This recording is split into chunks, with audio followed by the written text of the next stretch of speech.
before I start my session, let me introduce you. I'm the founder member of Institute for Facility Managers and Engineers, and we designed myself and along with my colleague Jitendra Kumar. We have designed this course. We have authored these books.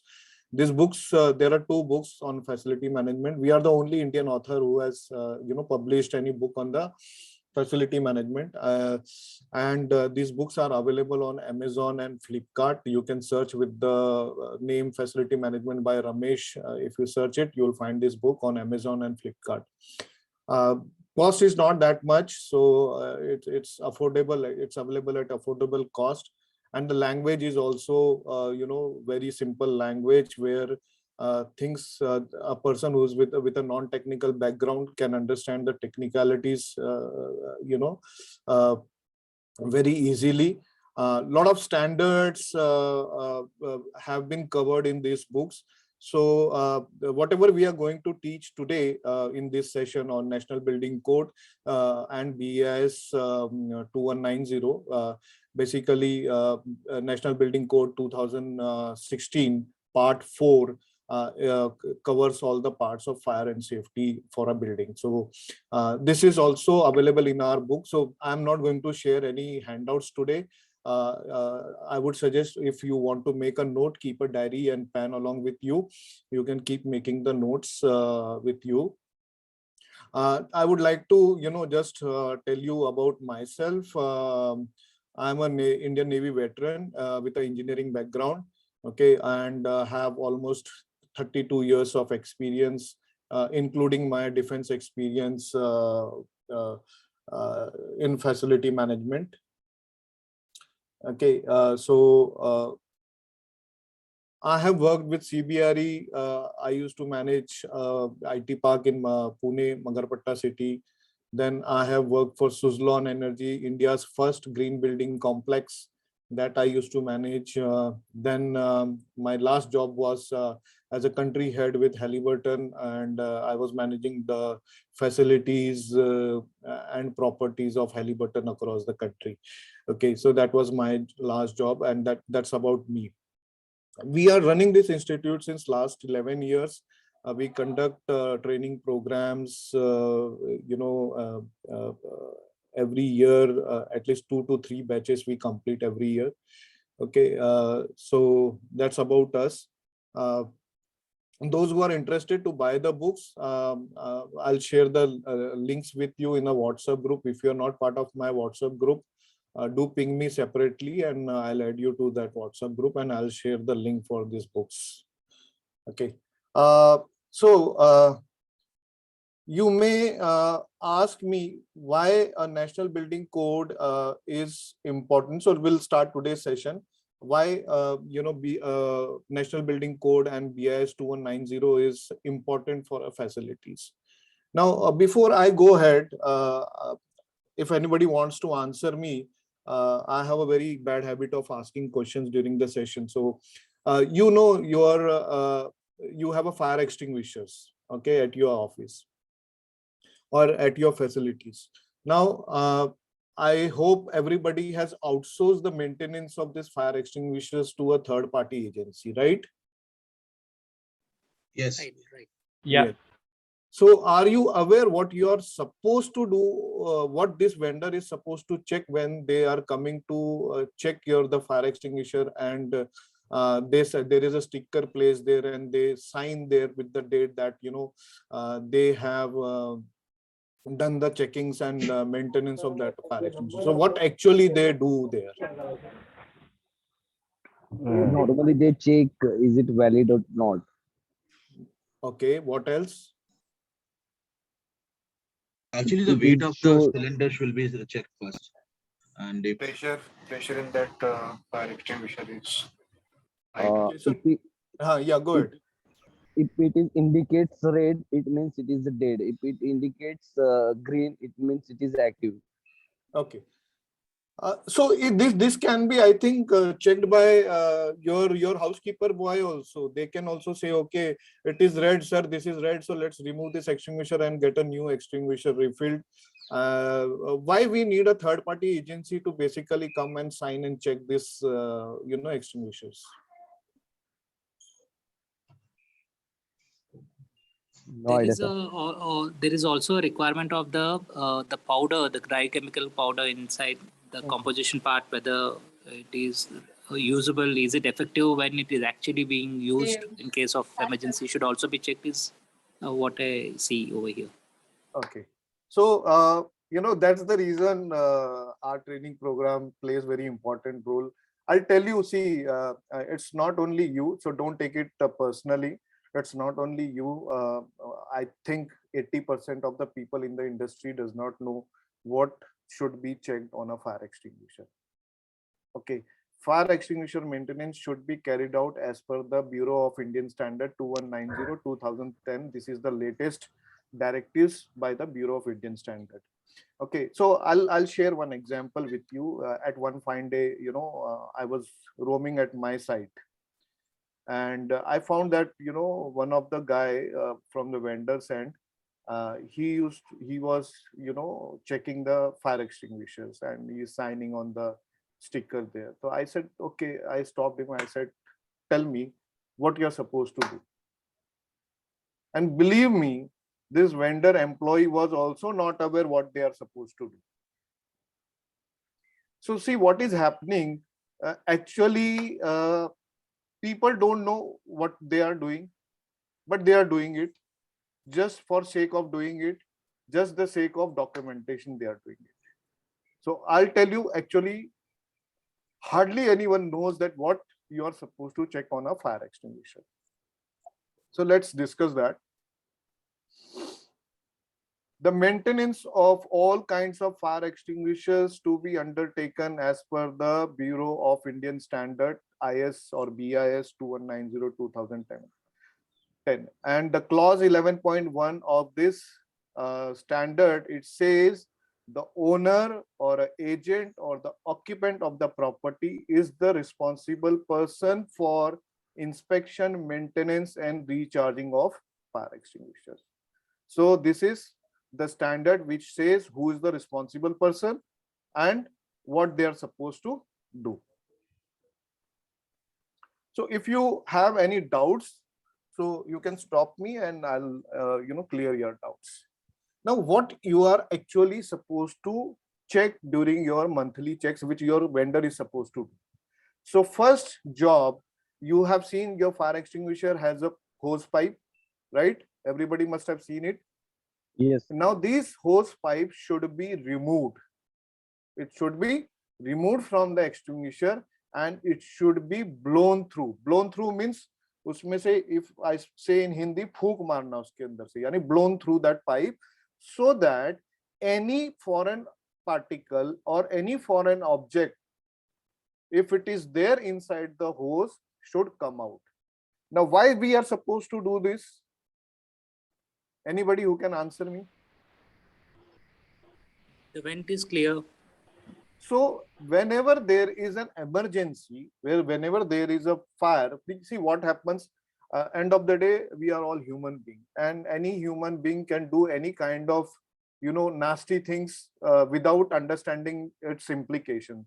So when I used to manage this IT park here, so especially in the staircase lobby where the fire hydrants are there, people used to tug in the tissue paper or tug in the waste paper inside, or waste cloth inside the fire hydrant.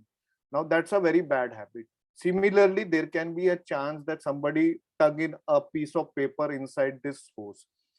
There can be always chances. There can be always a chance that there is an insect which goes inside and make its mud house kind of stuff, or any kind of housing for that insect. They can make it and block the hose. And in case of emergency, when there is a fire and you are trying to operate this fire extinguisher, you will find the hose is blocked. Okay, the hose is checked. So there should not be, in case of emergency, there should not be any issue when you are trying to operate the fire extinguisher you are trying to operate the fire extinguisher, and fire extinguisher, the chemical from inside the fire extinguisher, it does not get discharged because the hose is blocked. Okay, it should not happen. So that's the reason during monthly checks you are supposed to disconnect the the hose from the extinguisher. It should be blown through, check for the free flow of your air through this pipe, and then it should be connected back. Second check is to check for any kind of physical damage of the fire extinguisher. Okay. Third check is on your floor, the fire extinguisher should be visible unobstructed. It should be visible easily where it is located. Wherever you stand on the floor, your fire extinguisher should be easily visible. Now, you may ask a question that if the fire extinguisher is not installed on a wall and we place it on the stand, fire extinguisher stand, which will be placed on the floor, then how can we see it from a distance? Then in that case, anyhow, in both the cases, whether you hang the fire extinguisher on the wall or you place it on the floor on a stand, you are not simply supposed to keep the fire extinguisher on the floor. It should be on a stand. Okay, and there should be a proper fire signage indicating that that's the location where fire extinguisher is there. So it should be easily visible from the floor. Wherever you stand on the floor, it should be easily visible from there. Okay, it should be unobstructed. So I'll share one example with you. Recently I was doing fire and safety audit for one of the company, and it was a pan-India fire and safety audit. And what we have observed, that people have stored fire extinguisher in an area where you cannot easily move in. So there will be a lot of obstruction, other materials are kept there, or some printer is on the wall, fire extinguisher is installed at a height. Okay, height may be somewhere around 6 feet or 5 feet. Now that should also be ensured that you do not, if you are placing a fire extinguisher on a wall, the height should be the thumb rule for ensuring that the extinguisher fall at your hips height. Okay, so it should not be at 6 foot or 7 foot above the on the wall, or it should not be placed on the floor. It should be placed at your level of your hip, so that easily you can, you can see my if you can see my video, it should be easily you pick and run towards the fire. It should be that way. It should not be obstructed by any like you put up a cupboard or you put up a printer in front of it. That should not be there. So that has to be ensured during monthly checks. Then fourth point is verify the locking pin is intact and the temper seal is unbroken. So normally, see what happens that, if accidentally somebody operates the fire extinguisher and they know that there can be a disciplinary action against them, or there will be a questions against that individual. So what that individual will do, simply place the fire extinguisher in its place without informing anyone. Now, in case there is a fire, then you will find that fire extinguisher is without any pressure and it is used one. So to avoid that kind of situation, you should always check for the locking pin seal is intact or not. If it is not intact, then you should check the pressure, check the weight of the fire extinguisher, and then seal it properly.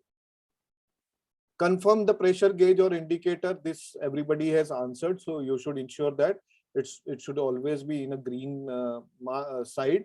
It should not be on a red side. Red side means the pressure of the fire extinguisher is dropped drastically. So it may not give you the required pressure. It may not be, it may not be operated. Okay. Any questions? Ramesh, sir, I have one question. Krishna, yeah, tell me. Which are the ideal places on the floor where we need to ensure that we are putting their fire extinguisher? See, there is a standard. I'll discuss about, how many fire extinguishers should be there. So just I'll tell you for your information, you have critical area mainly. So in critical area, you should always have a fire extinguisher. Now, again, a lot of people do a mistake that they put up a DCP type of fire extinguisher in a electrical room. Now, I'm not saying that you're not you cannot use DCP type of fire extinguisher on an electrical fire, but you should never use it DCP type of fire extinguisher on electrical fire until unless you don't have any other option left. There is a fire in the in the electrical panel. There is a smoke coming out. Your CO2 type of extinguisher is consumed. There is no other extinguisher available. In that case, you should use DCP type of fire extinguisher. Otherwise, you should always have CO2 type of fire extinguisher in your electrical room, your battery room, UPS room, your data center. Okay, so that's important thing. If you have a storeroom where general stores are there, you can have a DCP type of fire extinguisher there. Okay, now Yeah, I have one question on this.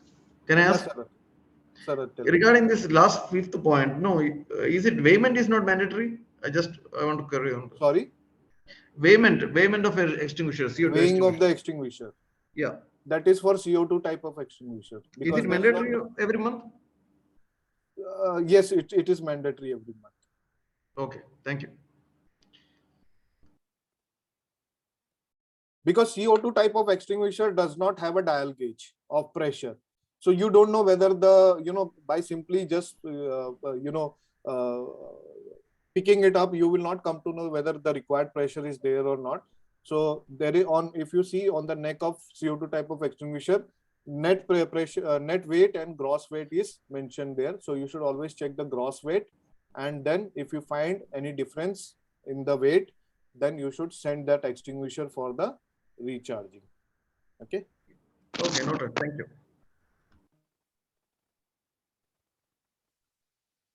Now there is a quarterly maintenance also. So quarterly you are supposed to, and this quarterly maintenance is as per the BIS 2190 clause 11.13. It says the extinguisher should be clean. So normally your housekeeping team do it on a daily basis. So this is I'm sharing this information as per the BIS standard. Check the nozzle outlet and vent holes as well as threaded portion of the cap for clogging, and check the plunger is free and moving. Now, what do you mean by plunger? There is a handle basically. So that handle at the center is a plunger. So when you squeeze that handle, what will happen? The extinguisher will be operated. So you can simply put a bucket, keep the hose in the bucket, and just simply squeeze and check whether the plunger is free or not. It should not be hold for for a second. You should squeeze and release it, so you will come to know whether the plunger is operating correctly or not. Make sure the extinguisher is in proper condition and is not accidentally discharged. In case of pressure extinguisher, pressure gauge to be checked for correct pressure. Okay, so monthly and quarterly check is almost similar. In quarterly check, only this plunger movement is checked additionally. Fourth is check component of extinguisher, whether your hose is damaged or not. At a number of time I have seen in facilities, the horn of CO2 type of extinguisher will be missing, or it will be partially damaged. So if as and when you find that your fire extinguisher's hose is damaged, you should immediately replace. And I'll tell you one more thing. Our fire extinguisher hoses are are made up of rubber. Now rubber has its own shelf life. Okay, so maximum 3 years. So you should always bend the rubber and check if the number of cracks are more. You should immediately change the hose, and that's the simple way of you should bend. And if you see a number of bends are more, then you should replace that. You should replace the hose of the fire extinguisher.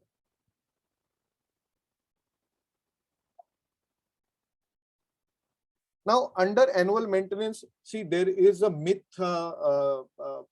lot many people have, and a number of places wherever I have worked. So we had a HSE department there, and I always used to confront them. a lot of people has a myth that fire extinguisher should be recharged every year. How many of you think so? Fire extinguisher gets expired every year and then it needs to be recharged again. Maximum do think same way. Yes. So Not required. lot many Not people, required. sorry? Not required, sir, every year. Yeah, it's not required. So a lot of people, they think, and I'll tell you, this has come from HSE department, because I used to work for oil and gas company.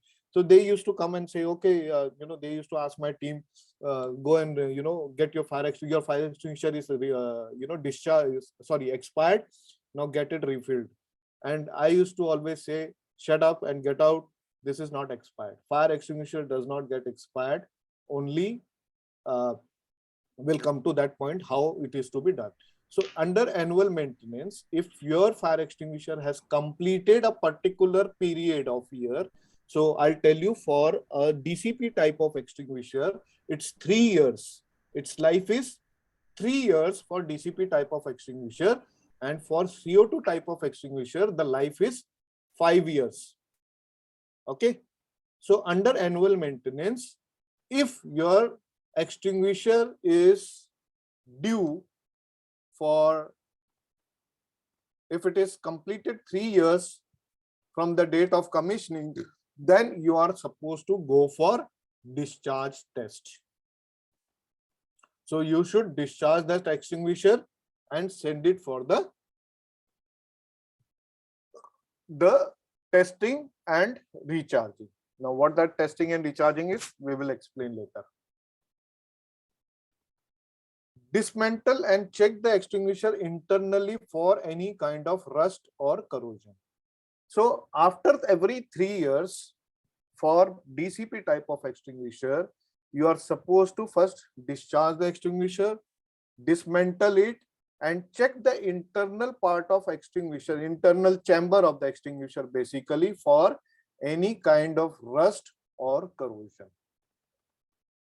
If there is any sign of rust, then you should clean it and fill clean water into the extinguisher, keep it for 24 hours, and after 24 hours, remove the water. And if you still find that there is a rust marks, it means the plating thickness is not sufficient and the internal side of the fire extinguisher will need plating. Okay. Now, so normally they do a phosphate plating internally.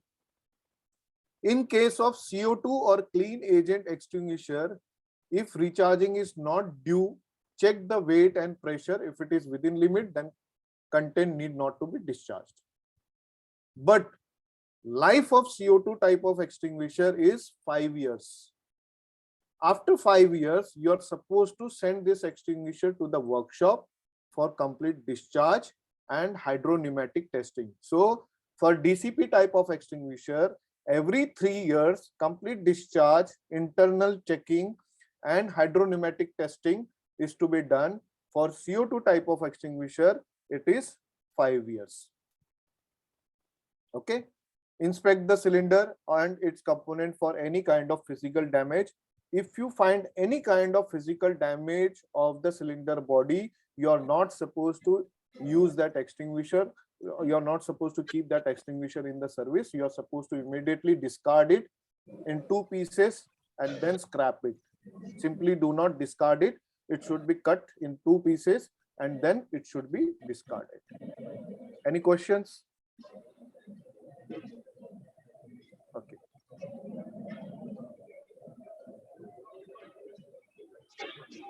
So water type of extinguishers is now obsolete. Normally, we don't find water type of extinguisher anywhere. But mechanical foam type of extinguisher, we always find. This is also known as foam type of extinguisher or AFFF foam extinguisher. This is normally used by the developers wherever they have a diesel storage tank. And if it is 135 liter capacity foam fire extinguisher, or if you are using any water type of fire extinguisher, then every 2 years it should be sent for the cleaning, discharging, cleaning, hydropneumatic testing. Okay. For BC and ABC type of fire extinguisher, as per the BIS 4308 and BIS 14609, they should be maintained. And whatever I have shared information with you, those information will be part of this. Okay.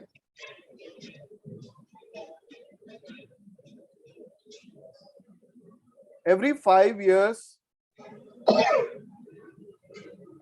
portable fire extinguisher water type and 9 liter and 50 liter cartridge type, they are supposed to be refilled and tested every 5 years. Foam type of fire extinguisher every 5 years. CO2 type fire extinguisher trolley mounted every 5 years. DCP type extinguisher, if it is a portable extinguisher, then 3 years.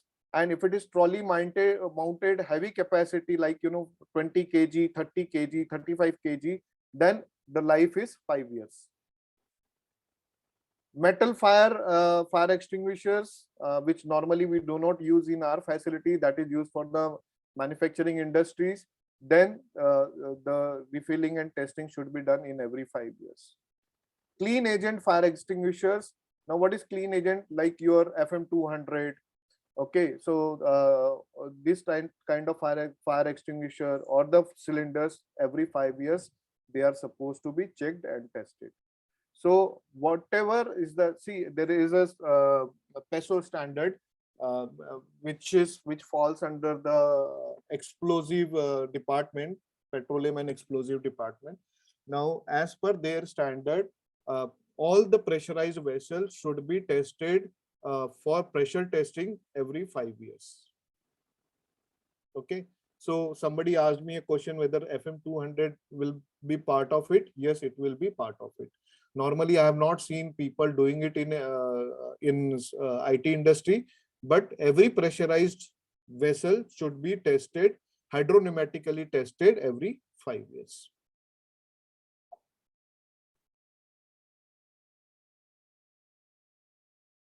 Now, what is hydrostatic testing? Now, in hydrostatic testing is extinguishers you have, they must be emptied and tested as per the standards. Extinguisher shells, cylinders or cartridge that failed a hydrostatic pressure test or which are not fit for testing shall be removed from service and the workplace. Now, I'll tell you actually how it is done.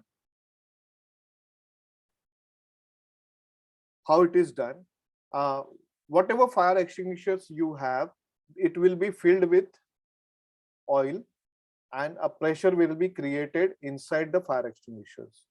Okay, and this fire extinguisher will be left inside again oil chamber, where we will check the pressure of the fire extinguisher. It will be pressurized and left for 24 hours.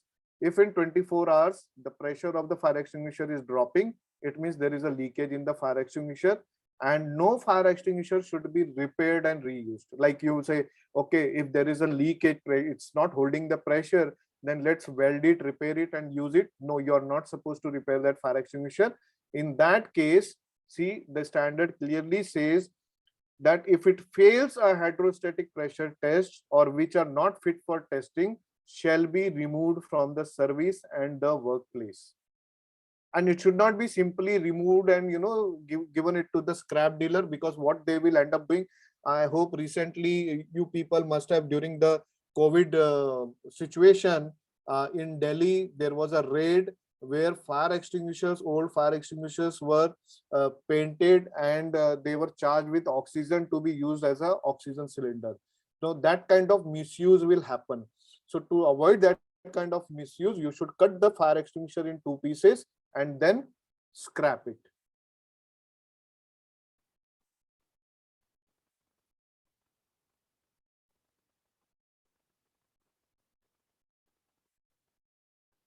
Okay, Muralidhar, I'll ask your question later on. Let me finish off my part first. So keep your questions ready, and then we will discuss.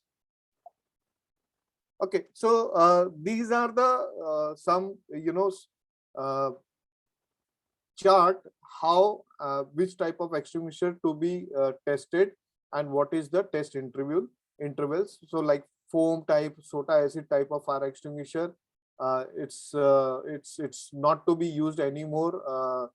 Soldered brass shells type of fire extinguisher, because these are the obsolete fire extinguisher.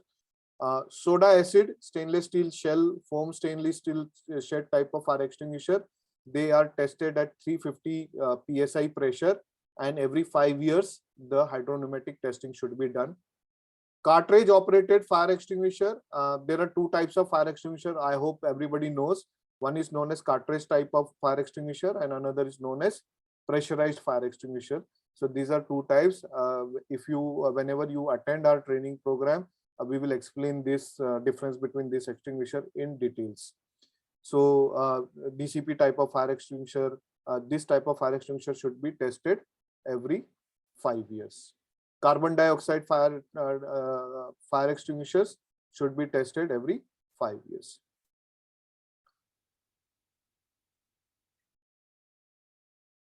Okay, give me a second.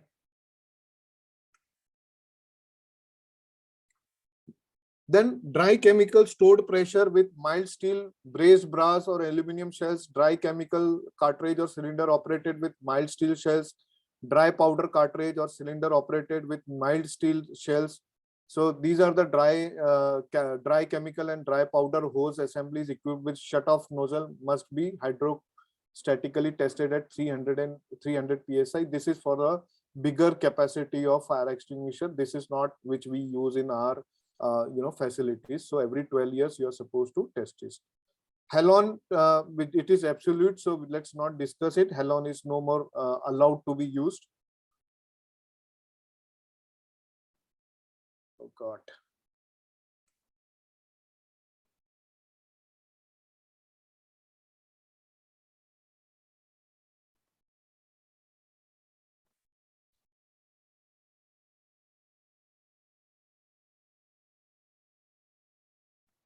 So again, these are the normal extinguishers which we are talking about. Water type gas cartridge, BIS 940. This is the standard. Every 3 years it is to be tested at 35 kg pressure, and pressure to be maintained for 2.5 minutes. Water type extinguishers are absolute now, so we'll not discuss this. Mechanical foam type gas cartridge extinguisher. This is also known as AFFF extinguisher. Every 3 years it should be tested. Pressure should be 35 kg to be maintained for 2.5 minutes. Mechanical foam type, that is again similar. So there are, as I said, there are two type of extinguisher. One is cartridge type and one is stored pressure type. So standard remains same. This is again mechanical foam type as per the IS 13386. Standard remains same. Mechanical foam type 135 liter capacity, standard remains same. Now DCP type stored pressure, which normally nowadays we use in our facility. So every 3 years it is to be hydropneumatically tested, and 35 kg pressure, 2.5 minutes it should be maintained. CO2 type of extinguisher, it should be tested every 5 years. 250 is the 250 kg pressure, it should be tested at, again 2.5 minutes. Clean agent is your inert gases, FM200. So these are your clean agents. These are extinguisher we are talking about, not your gas suppression system. I'm not talking about that gas suppression system. This is the fire extinguisher. Same 3 kg, 3 years, 35 kg, 2.5 minutes. Dry powder cartridge type extinguisher, again 3, 35, 2.5. This is the 3 years is the interval. 35 kg pressure to be maintained for 2.5 minutes.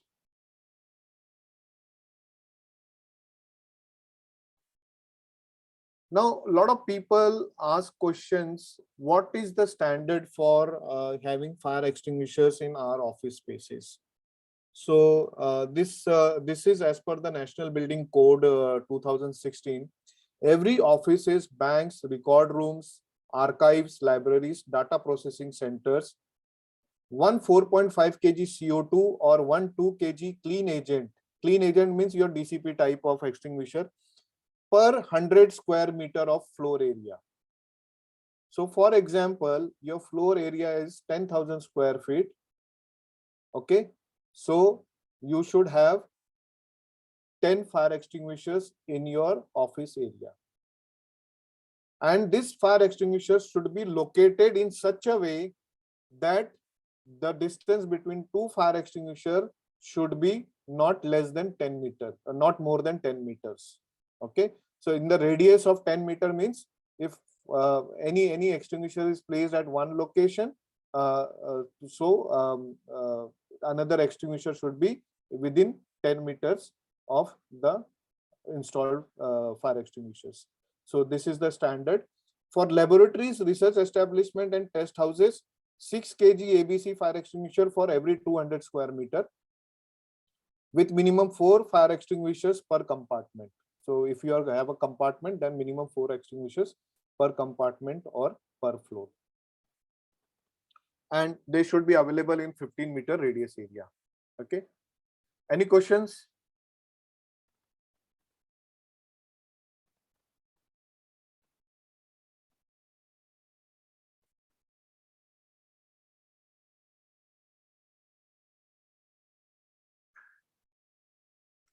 Now we'll discuss about National Building Code. I have one question, sir. Ashish. Yes, sir. Yeah, Ashish. Okay. Nowadays, what I came across, okay, instead of using these fire extinguishers, there are aerosols also which are coming to market. So which have been placed or suspended through a ceiling to any of the office areas. Right. How are those products? Are they compliant with the NBC norms of India? Well, they are generally manufactured in US and other European countries. So now these aerosols are available in Indian market also. And they predicted that, or they say that these are more what you call efficient compared to your fire sprinklers or your extinguishers. I have come across with these many. I have also come across this kind of fire extinguishers. There are ball type, there are glass type, ceiling mounted. Okay, but in NBC 2016, nowhere it is these type of fire extinguishers are being covered. Okay, so whatever part I have gone through it, I have never seen this kind of fire extinguisher. So this is the new technology which is coming in. Hopefully, in next revision of National Building Code, I think we may have this also included with some standards. I'll give you a small example. Now, these fire extinguishers purely operate on temperature, right? Whether it's a ball type or whether it's a glass type. Okay, they purely operate on the temperature, and at particular temperature they get fused and they release the chemical or a gas in the area. So at times they said, okay, they can install it inside the LT panel also. It can be installed, or it can be installed in your LT panel room on the ceiling. But tell me, if there is a minor smoke emanating from, like I'll give you an example. Your cable is started, it's heating up because of the loose termination, and it started releasing the fumes. Now that fumes, that fumes can convert into fire, but it will not immediately become a major fire. It will take some time to convert into major fire. But if you observe it before that, will you wait for that fire extinguisher to operate because it has not reached up to that temperature? So it's always advisable, even though if you decide to go with that kind of fire extinguisher, you should also go ahead with your portable fire extinguisher, because this kind of minor fire or where minor smoke is emanating, you can immediately make use of your fire extinguisher, because before I think before your this new technology fire extinguisher gets operated, I think your fire alarm will get activated, and you need to immediately act. You should not wait for that fire extinguisher to operate, right? So even though if you decide, I would not criticize, because I don't have any live example or experience about uh, uh, the the positive or negative part of this fire extinguisher, so I would avoid commenting on it. Thank you, sir.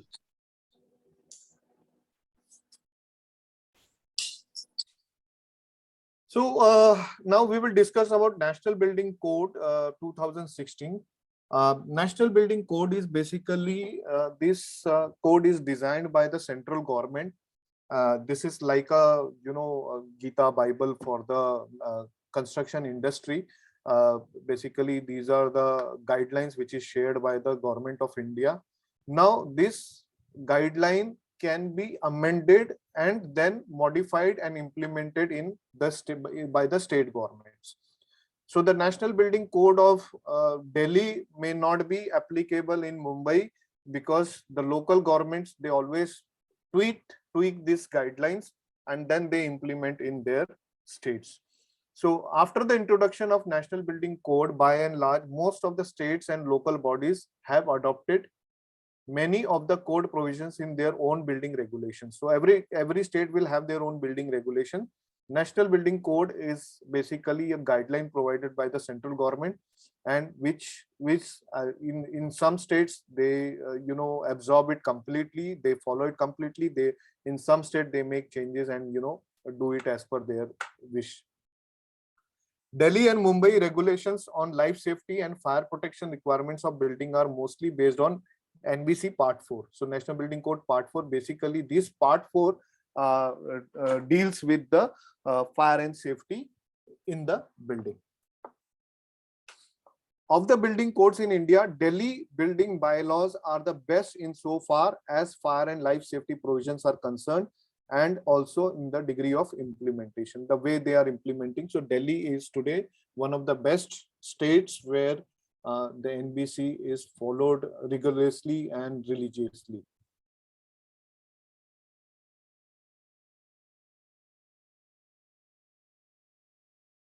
Now, we talk about high-rise building and low-rise building. Can anybody tell me what is your understanding about high-rise building and low-rise building? Anyone who wants to answer? The building which is more than 4 floors, it considered to be a high-rise building. 15 Yeah. meter. 15 meters. meters. Right. So any building which is 15 meters and above in height is considered as a high-rise building, and this is mentioned in National Building Code 2016 Annexure C. Okay. So Santosh, you are also right, because if you calculate standard height of floor will be 4 meters. So 4 floor, it goes around 16 meters. So you are also right, either 4 floor or 15 meter and above. Okay, so thumb rule is 4 floors, but if you go as per the standards, it is 15 meters and above. Any building whose height is above 15 meters will be considered as a high-rise building, and any building whose height is less than 15 meters will be considered as a low-rise building.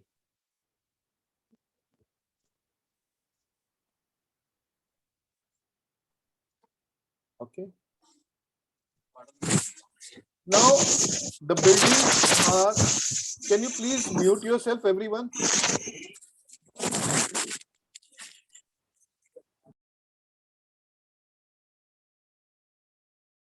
Sorry. Now, these buildings are divided into a categories. Okay. So national building, and these categories are mentioned as per the occupancy of the building. So group A to group J, these are the categories of the building. And you can see from the chart that group A is for residential building, group B for educational building, C is for institutional building, So whatever building we as a facility manager we operate, we all fall under Group E building, that is business. Mercantile, in case we are into malls and all, or any marketplace, that falls under mercantile. So this is as per the NBC 2016 clause 3.1.1. Now under E category, again there is subcategories of buildings, which is E1 to E2, E3, E4, E5. Offices, banks, professional establishment like architect office, engineers, doctors, police stations, they fall under E1 category. Labs, R&D center, libraries, test houses, they fall under E2. Computer installations like data center and all, they fall under E3. Telephone exchange fall under E4. And broadcasting stations like TV stations and all, they fall under E5 category.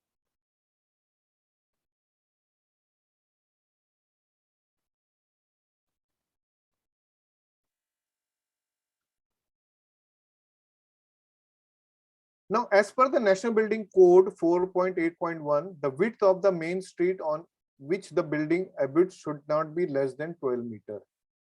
So what the National Building Code says, that the approach road to the building should not be less than 12 meters in width. Okay, so this is a requirement by NBC. If there are any bends or curves in the approach road, sufficient width shall be permitted to the curve to enable the fire tenders to turn. The turning circle shall not be less than 9-meter radius. Okay.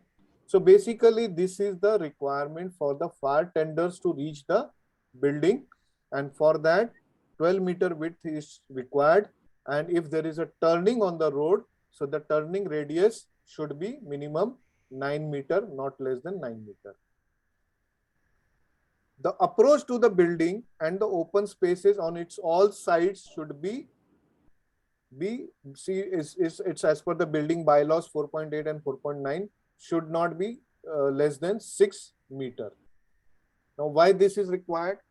If your building is there, so the surrounding area around your building should be clear, and there should be a minimum clear space of 6 meter between the building and any other construction which your premises may have. And this surface should be hard surface. If it is a podium area, then the slab should be capable of taking the load of 22 tons for low-rise building. And in case of high-rise building, the podium slab should be able to take the load of 45 tons for the building, and the width should be 15 meter. Okay. For low-rise building, a clear area around the building should be minimum 6 meter, not less than that.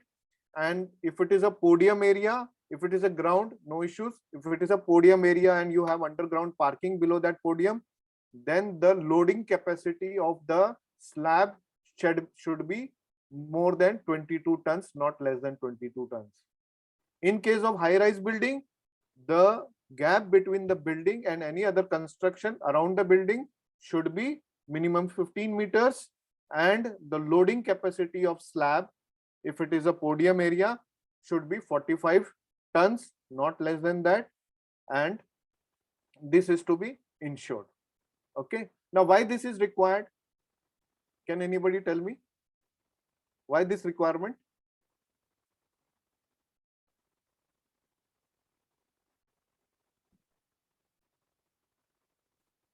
So this requirement is basically in case of fire, if your people are trapped on the floor, so that the fire tenders, the evacuation lift, all this can be brought near the building, and they should have a free space to move around the building to fight the fire and evacuate the people. That's the reason this is the requirement provided, which normally people do not know why this space should be kept free of any kind of obstruction. So as a facility or property manager, this is your responsibility to ensure that the surrounding area around your building should be kept free. Now we will discuss about fire exits. The exit should be so arranged that they may be reached without passing through another occupied unit. Now, for example, what does it mean? If on a floor there are two offices and one fire staircase, so it should not happen that the fire staircase falls under the premises of that office space. This is not acceptable. If there are two offices on the floor, office A and office B, and there is an emergency and the fire exit is inside the office B, then office A guys has to enter office B and then evacuate. That should not happen. The fire exit staircase should always be out of the office premises, so that the people from A office need not to get into the office B and then exit from the fire staircase. They should simply have an easy access to fire exit staircase. Okay. So wherever, if you come across this situation, you should always object.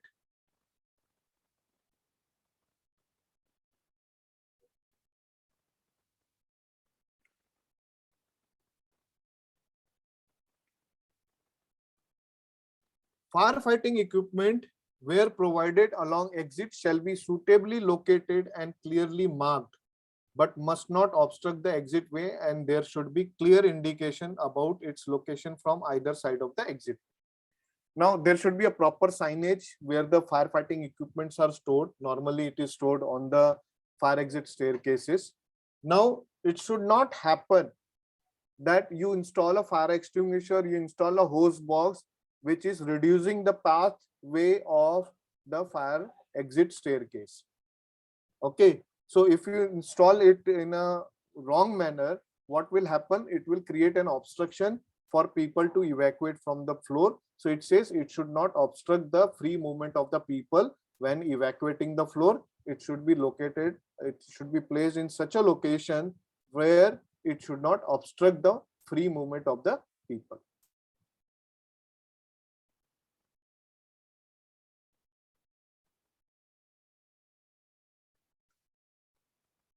NBC 4.8.3 arrangements for exits. Exits should be so located that the travel distance on the floor shall not exceed 22.5 meter for residential, educational, institutional, and hazardous occupancies, and 30 meters for assembly, business, mercantile, industrial, and storage occupancies. Now, what do you mean by this? Fire exit staircase should be wherever you stand on the floor. Okay, wherever, on which corner, if you go to the extreme corner of the building or of the floor, the distance from that place to the fire staircase should not be more than 22.5 meters. Are you getting me? Yeah, but sir, normally it doesn't happen, right? At many places we have seen that distance is more than that. It should not happen. And if it is there, then you should not lease your office in such buildings. So this can be your part of checks when you go for a leasing offices in such building. This is in case of office and educational building or residential building. Now, in case of assembly area, like your cinema hall, like your mall, mercantile building or industrial building or storage, warehousing, then in that case, the distance should not be less than, should not be more than 30 meters. So these are the standard as per the National Building Code. If in a building you need more than one fire exit, then the fire exit should be placed in such a way that they are away from each other. So like, for example, as now somebody said that, okay, in my building, the distance is more. So in that case, you should have two staircases if you have one. Okay. And that staircase should be installed in such a way that wherever on the floor you stand, the distance to the fire exit staircase is not less than 22.5 meters. Okay. So it should not happen that there are two staircases required and the builder has constructed both the staircase adjacent to each other. That is not acceptable. It should be away from each other. The travel distance to an exit from the remote point shall not exceed half the distance as stated above, except in the case of institutional occupancy.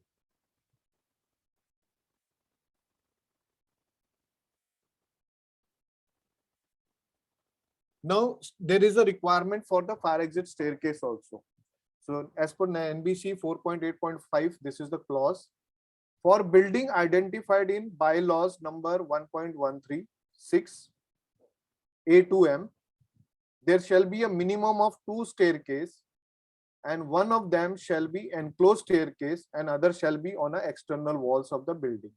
So basically nowadays what they have started doing, they do staircase on the external wall of the building and there is a facade there. So where windows are available, you can open the windows. So that is considered as the external staircase. In case a single staircase may be accepted for educational, business or group housing societies where floor area does not exceed more than 300 square meter and height of the building is less than 24 meter. So are you getting me? In single staircase is permitted in a building if the floor plate area is less than 300 square meter. In square feet, approximately it will be 3000 square feet. And the height of the building is less than 24 meter. Then a single staircase is permitted for such building. Now, minimum width of the staircase plays very important role. So this is the chart. This is available in our book also. You can always refer our books. So I'll just run through it. A low-rise residential building, the staircase width should be minimum 0.9 meter. That is less than 1 inch in a meter. Then flats, hostel, group housing, where high-rise buildings are there. In that case, minimum width of the staircase should be 1.25 meters. Auditorium, theaters and cinemas, the width of the staircase should be 2 meters. Hotels, the width of the staircase should be 1.5 meter. Institutional building like hospitals, the width should be 2 meters. And in educational building like school, colleges, 1.5 meter. Now you'll ask me, what about the office space building, commercial building? It should be 1.5 meter for the commercial buildings.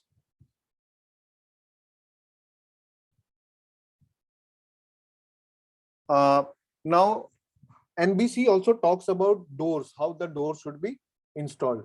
So every doorway shall open into an enclosed staircase, a horizontal exit on a corridor or passageway providing continuous and protected means of egress. So this is basically, first column is about the it's about fire doors, where these fire doors should not open inward, it should open outward towards the staircase. Okay, so if you are rushing out of your office space, you should push the door opens outward and then you should move out. Door should not open inward. Now recently I have been in one of the offices in Pune, and what I have observed, not only your fire doors, fire rated doors, even your office doors should be openable outward. So I have seen one of their entrance door to the office space from the reception area, this door is opening inward, which is a very wrong practice. I did a training for a corporate training for one of the company in Pune. I'm not able to recollect their name.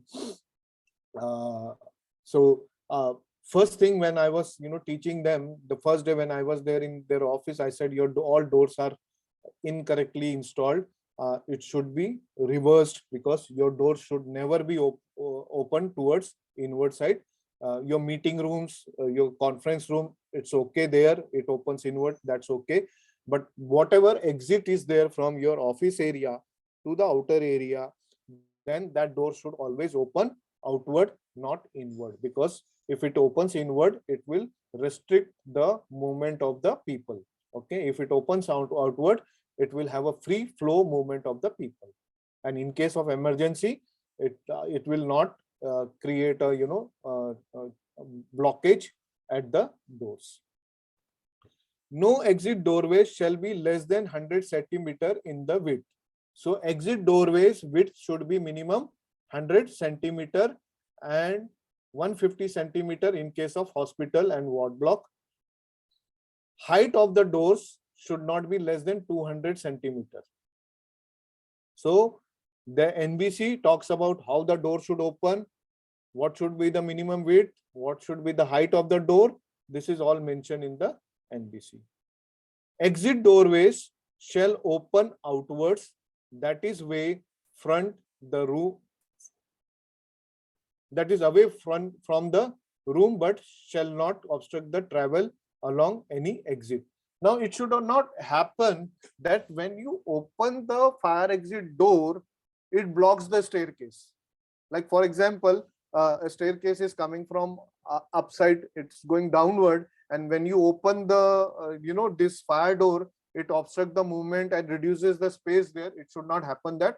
In that case, if that is happening, then you should have a double leaf door, and in that also the side which may be obstructing the staircase, then that side of leaf of the door should be smaller in width and compared to the another side.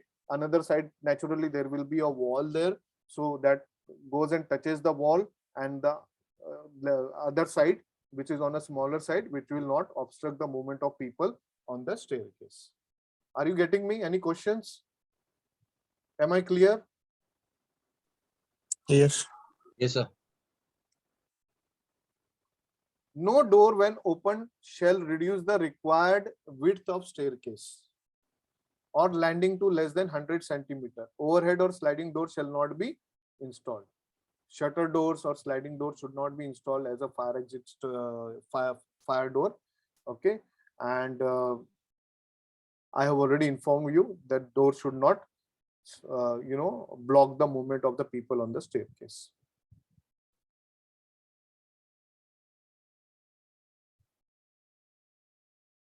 So this I have already discussed. It's repeated one. This is as per the height of the building, or what should be there. It's available in the book. Okay, emergency escape lighting. So as per the clause 4.16.1, emergency light should be powered from the source independent of that supplying the normal lighting. So if your emergency lighting of the staircase should not be powered from your floor panel. So there should be altogether different power source for the emergency lighting, which you may get directly from the LT panel room. There should be proper signage on the fire escape staircase, providing adequate illumination along the route to allow safe movement of the person. The lighting should be sufficient, and ensuring the fire alarm call points and firefighting equipment provided along escape route is easily located. So normally you must have seen that red color box.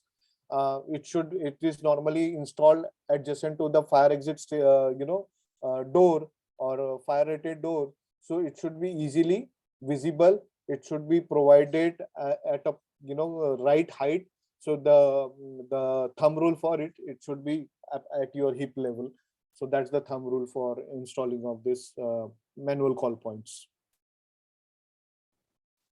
But the emergency lightings at the staircase should be connected with the UPS system or the raw power. It should be through UPS or inverter. I would say it should be through inverter, but it should not be powered from the floor power supply. Okay. Okay, for fire exit staircase, it should not be powered from your floor power supply. It should be powered from a different source that can be your LT panel room in the utility building. Okay, it should be directly powered from there.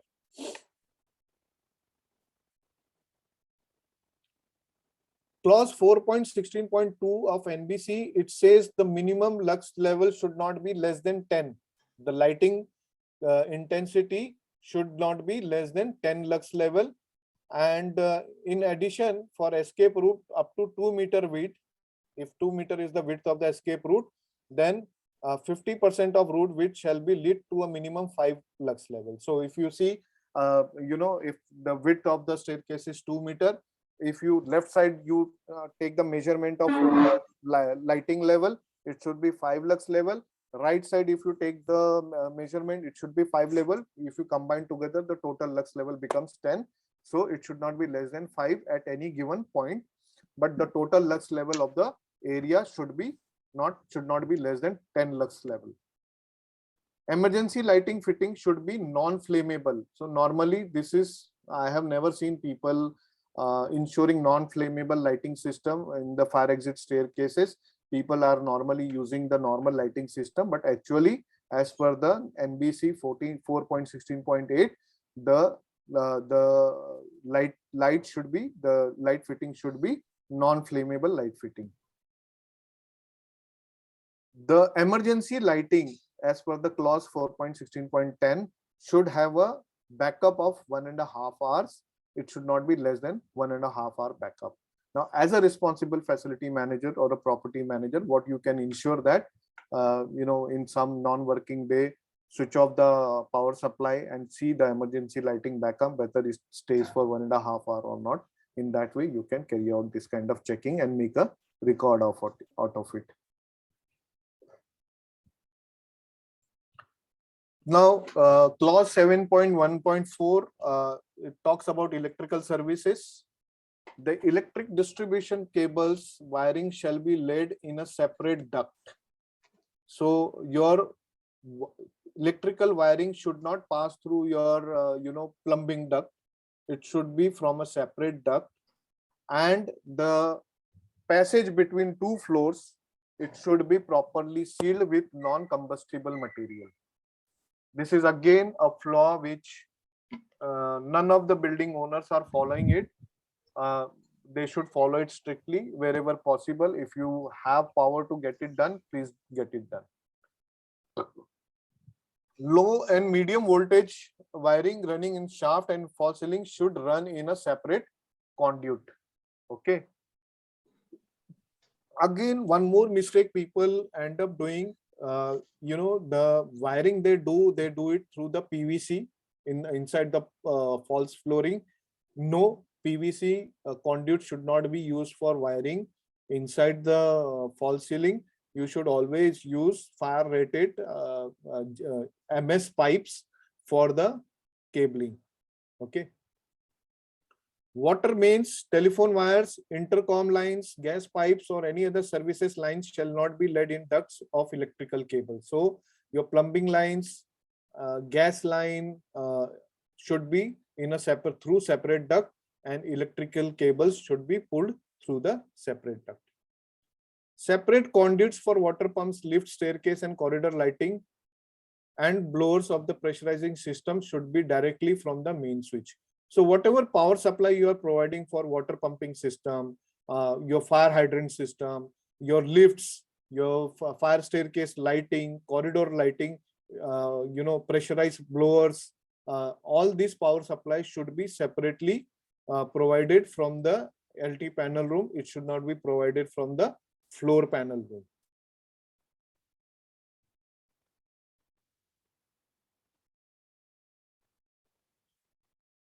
Now, clause 6.1.4.8, it talks about HVAC plant. So HVAC plant room, transformer room, boiler room, or any other service equipment subject to possible explosion should not be located directly under the or near the fire exit staircase. Okay. Clause 6.4.8.5, it says manual call point should be provided near fire exit door.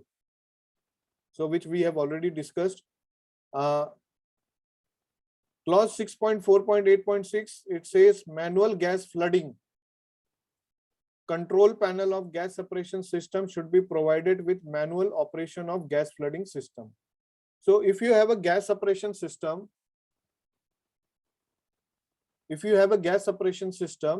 then in gas separation system, there should be a manual override also. Now, at times, there can be a situation where, automatically the gas separation system failed to operate and there is a fire in a data center or a server room. then how you will extinguish that fire? You cannot enter that room. And if you use another kind of fire extinguisher, you end up, messing up or damaging all the critical equipments. So there should always be a manual operating system on the gas suppression system, or that is also known as gas flooding system. I have a very good video on this. So if you plan to attend my training session, I always show that video to my students. Clause 6C111, refuge area, provisions of clause 4.12.3 shall be applied for all buildings except multi-family dwelling. Refuge area of not less than 15 square meters shall be provided on external wall. So every building should have except residential building, every commercial building should have minimum 15 square meter of area on the external wall side, external side of the building as a refuge area.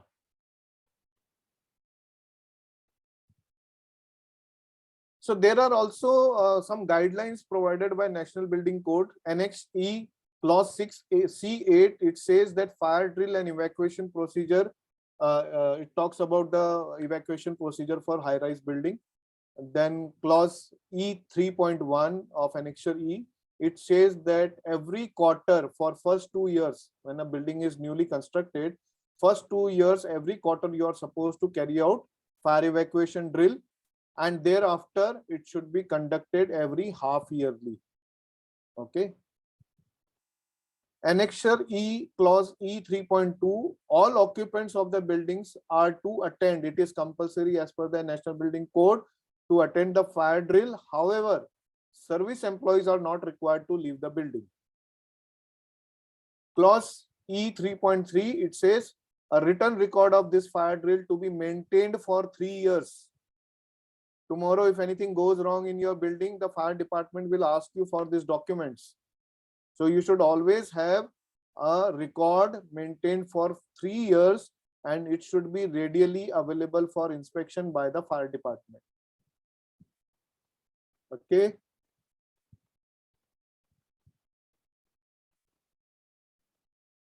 The inspection panel doors and any other opening in the shaft shall be provided. Sorry, I think there is a misplace between these two slides.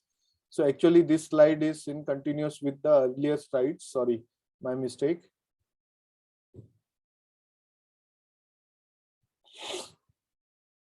So whatever the if it is a plumbing shaft or electrical shaft, so the door opening on the floor should be fire rated door, and it should have a minimum rating of 1 hour fire rating. It should have a minimum 1 hour fire rating. All the wires, medium and low voltage wiring running in shaft or in the false ceiling should run through a metal conduit. Any 230 volt wiring for lighting or other services above false ceiling should have 660 volt grade insulation. The false ceiling, including all fixtures used for its suspension, shall be of non-combustible material. Okay, and MCB and ELCB should be provided for electrical circuits. Now, National Building Code 7.201, they talk about fire, first aid and fixed firefighting system. So these are the list of equipments which they say it should be available. Access, wet riser, downcomer, these are the pipelines, hose reel, automatic sprinkler, yard hydrant around the building, underground tank with draw-off connection, terrace tank, that is also known as booster tanks, fire pump, terrace pump is also known as booster pump, fire aid firefighting appliances such as first aid firefighting appliances such as fire extinguisher of all types, auto detection system is your fire alarm system, manual operated electrical fire alarm system, that is your manual call point, PA system should be compulsory with talkback facility, emergency lighting, DG set again plays very important role. It should operate automatically, illuminated exit signages, means of escape, compartmentation, MCB, ELCBs to be used compulsory, fireman switch in lift, so that, you know, in case of emergency, the lifts are operated, put on fireman mode, and they goes and, you know, wait at ground level. Hose boxes with delivery hoses and branch pipes, and refuge area.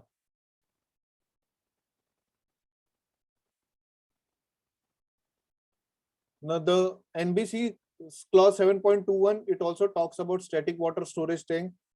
A minimum 1,000 liter per minute capacity of pumping is required in your fire pump room.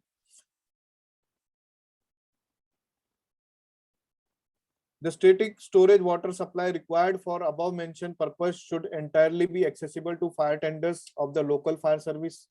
So see, it is mandatory as per the law that local fire tender should, here see in previous slide I spoke about, you know, draw off point.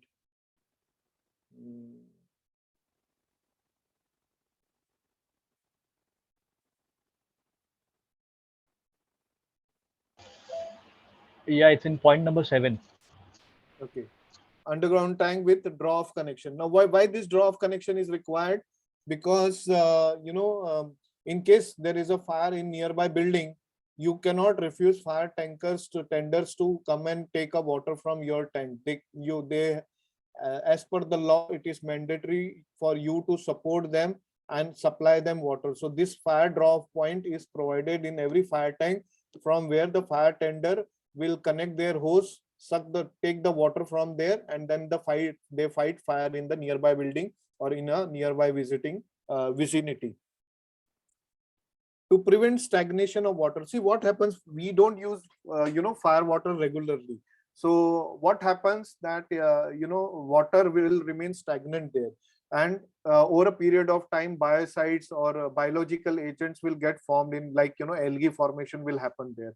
So to avoid, and in case of emergency, when there is a fire and you try and operate your pumps, this algae or you know, biocides or bio things, they will go and clog your pump and the pipelines. So to avoid that situation, the domestic water pump and the fire tank should be installed adjacent to each other. Okay, the water will keep falling, the filling point should be inside the fire tank.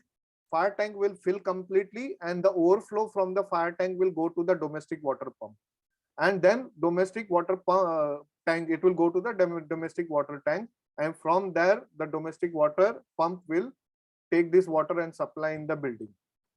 Now what basically advantage here is, your fire tank water is continuously getting replaced with the fresh water, so there will not be any biological agent formation or algae formation will happen inside your fire tank. So this is a requirement as per the National Building Code. Static water storage tanks should be provided with fire brigade collecting branching with 4 number 63. You must have seen that collection that point has 4 in number, 63 mm dia, male inlets. From there you can take the water into the tanks also.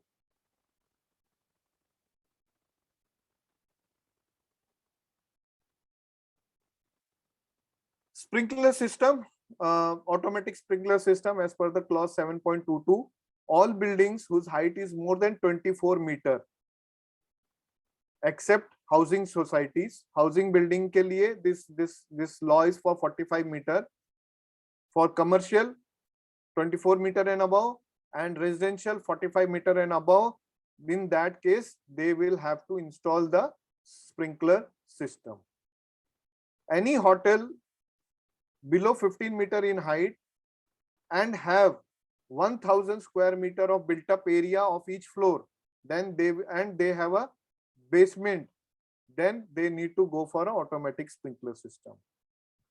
Hotels, mercantile, institutional building of 15 meter and above, they will need a sprinkler system. If height of the building is less than 15 meter, then they do not need it. Mercantile building having basement more than 1 floor, okay, but below 15 meter, then they will also and the floor area is exceeding 750 square meter, then they will also need a sprinkler system. All underground shopping complex should have a automatic sprinkler system. Underground car parking, scooter parking should have a sprinkler system. This is a requirement as per the NBC 7.22. If the basement area is more than 200 square meter and above, they need a sprinkler system. Any special hazard where, now even though it is not mentioned in NBC, but the chief fire officer at the time of inspection, he thinks that you need to have a sprinkler system. If he writes, then you will have to install the sprinkler system.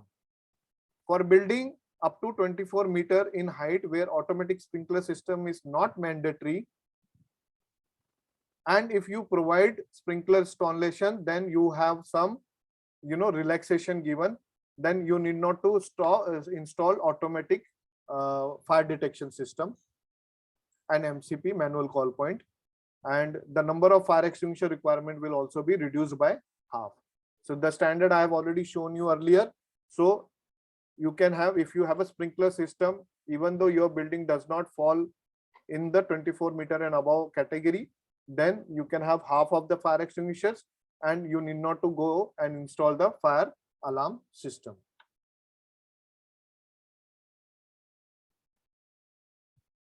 All buildings of 15 meter and above in height should be equipped with fire alarm system.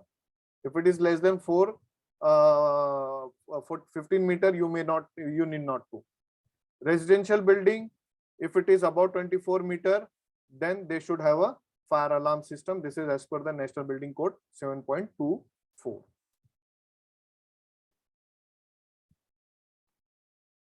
I think this I have already discussed. I will not go through it.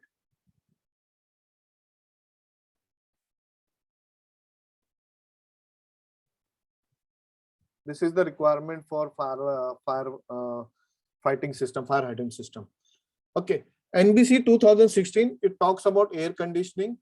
Air conditioning and venting system should be installed in such a way to minimize the spread of fire, smoke or fumes from one floor to the another floor. So your ducting system should not pass between one floor to another floor. Every floor should have a separate ducting system and separate AHU. From one AHU, you should not support two floors. Clause 3.4.11.2, the HVAC and ventilating system circulating to more than one floor shall be provided with dampers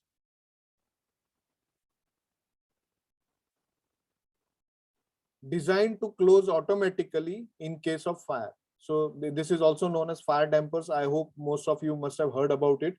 Such system shall also be provided with automatic controls to stop the fans in case of fire, excluding the one designed to extract flame. See what happens. I don't know whether whenever I take classes, I ask people. So a lot of people are confused. What should happen? So your fire alarm system should be integrated with your HVAC fire damper.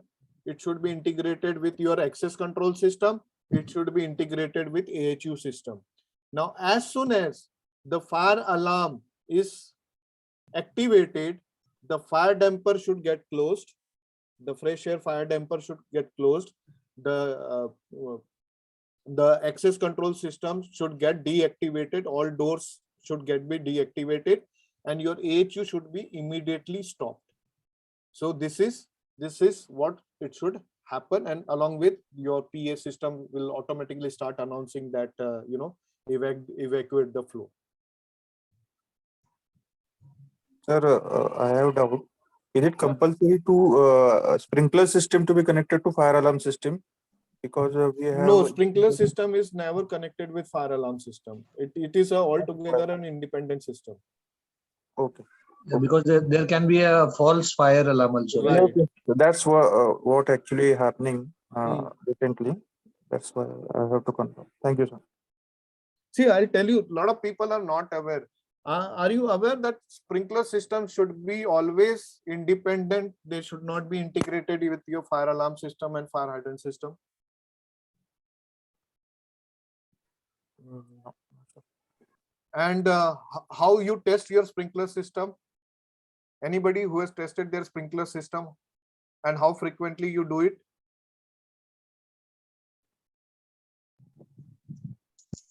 This is supposed to be once in a year, and there is a one pod given, remote pod for testing.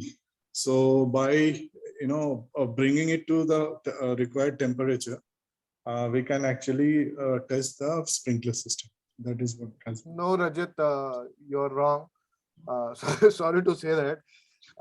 Okay, so there is a way of testing your sprinkler system, and you should do every month, not yearly. You should do every month. And I'll not answer this how it is to be done. So attend my program and you'll learn how it is to be done. And a lot of people have a misconception that they need to activate the sprinkler bulb, fuse the sprinkler bulb, and then test your sprinkler system. No, there is a very easy method to test your sprinkler system. It should be done on a monthly basis. I'm not going to answer this question at this moment. Okay. What do we actually carry out is one is visual checking of the pressure gauges, which is supposed to be more than 7 bar. That is one thing, and otherwise that is what we have been doing. And I'm telling you about a fact where we used to do following an American guidance with one. I would not name one of the banking branches. That's what we used to do. So. Nevertheless, I would like to, learn what you. So there is a very easy way to do it. I'll let you know. Sometime connect with me. I'll let you know. Okay. During my sessions, a number of time people come up and say, okay, we put up a bucket near below the sprinkler. We fuse that sprinkler and test our sprinkler system. No, there is a monthly check which testing which needs to be done.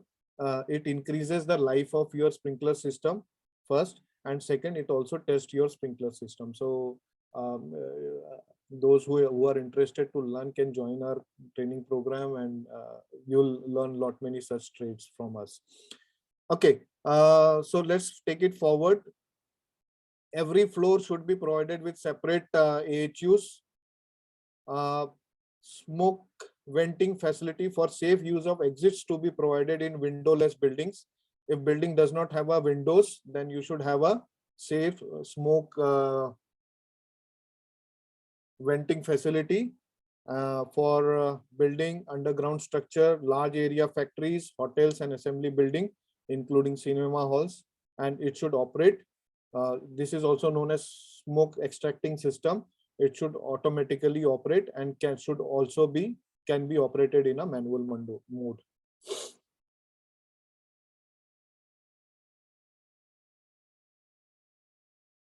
So thank you very much. With this, I would close today's session. You are open for open for any queries. So those who attend our program, we issue this kind of certificates to them. And these are our publications, which is available on Amazon and Flipkart. If you want, these are the 2 books, and lot of information you can get from these 2 books. Any questions? The forum is open for the questions now.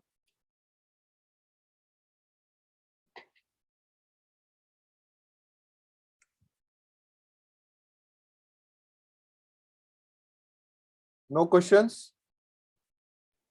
No, sir. Why FM200 calling as a cleaning agent, Ramesh? See, FM200 is not called as a clean agent. Inert gases are known as clean agent. Okay, now what is clean agent? Basically, clean agent is a gas which is made from nitrogen and hydrogen.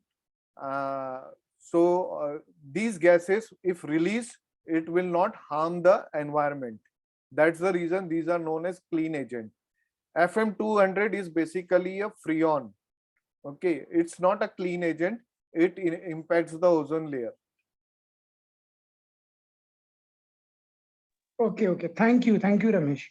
So now the new gases which are coming in the market, they are costly, but they are known as clean agent or inert gases. Neither it creates any toxic effect. It does not create any toxics. Halon was banned under Montreal Because of- yeah. protocol because halon, when released in the environment, it used to damage the ozone layer.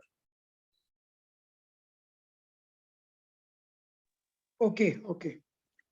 So Novec 1230 is, we can say, clean agent, correct? Right, right. Okay, I think I hope you must have learned, gained something from today's session. So those who are interested to learn more, we are starting a batch on 9th of April. You can, the fees is also reduced as compared to what we used to charge earlier. And it will be in purely online classes. So if you want to connect, join our courses, my contact number is 9850-982130. You can give me a call, or I'm available on that WhatsApp group which is created recently. Get in touch with me and I'll guide you how to get yourself enrolled. Guys, thank you very much. If you have any feedback, if Thank you. anybody want to share, how did you like this session, please share your feedback with us. And in future, we will be keep doing this kind of sessions.